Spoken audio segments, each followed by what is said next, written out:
On évoquait les combats en Libye, la révolution en Tunisie. Ce sont des événements qui ont provoqué, Monsieur le Président, un afflux de réfugiés, essentiellement en Italie d'ailleurs. L'Italie qui n'en veut pas, ni les Français, ni les Allemands. L'Italie qui leur donne finalement des visas temporaires. La France qui réinstaure des contrôles à ses propres frontières. On a l'impression que le principe de libre circulation des personnes, qui est un des principes intangibles, fondateurs de l'Union européenne, pour l'instant est vraiment remis en cause en Europe. Vous le regrettez, j'imagine ?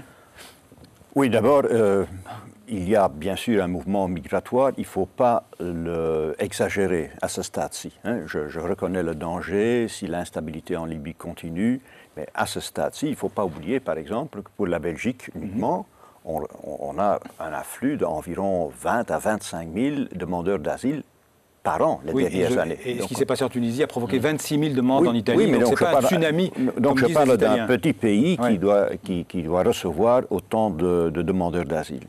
Ça, c'est une première constatation. Une deuxième, c'est que ni l'Italie ni la France, jusqu'à présent, n'ont fait quelque chose d'illégal par rapport à l'acquis européen, l'acquis communautaire.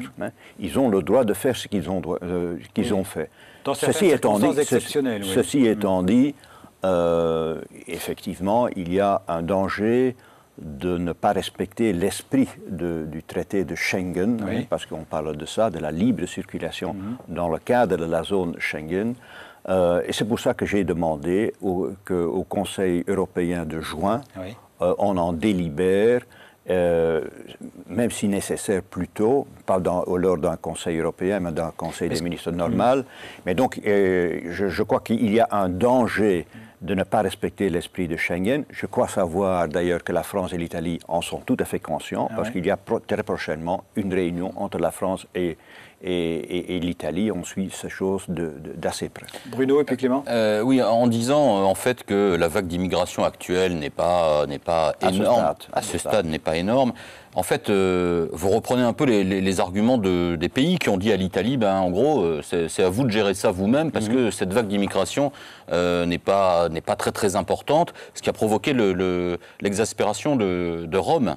C'est cette façon de voir les choses, en fait. Oui. Il y a une solidarité européenne qui se fait d'ailleurs aujourd'hui déjà. Il y a une aide humanitaire sur place dans les régions frontalières. Il y a Frontex, notre agence, qui travaille beaucoup.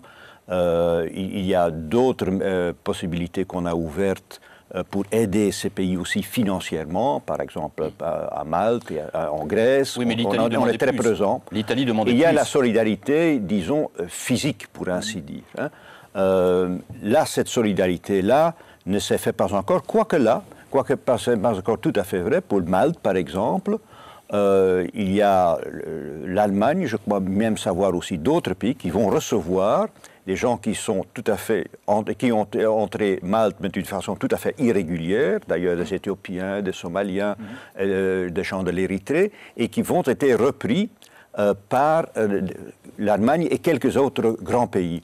Donc il y a une solidarité aussi de fait physique, mais elle est beaucoup plus dure à obtenir que d'autres. Pourquoi ? Parce que tous ces pays-là, la France bien sûr, la Suède, la Belgique, reçoivent déjà pas mal de demandeurs d'asile, comme je viens de vous le dire.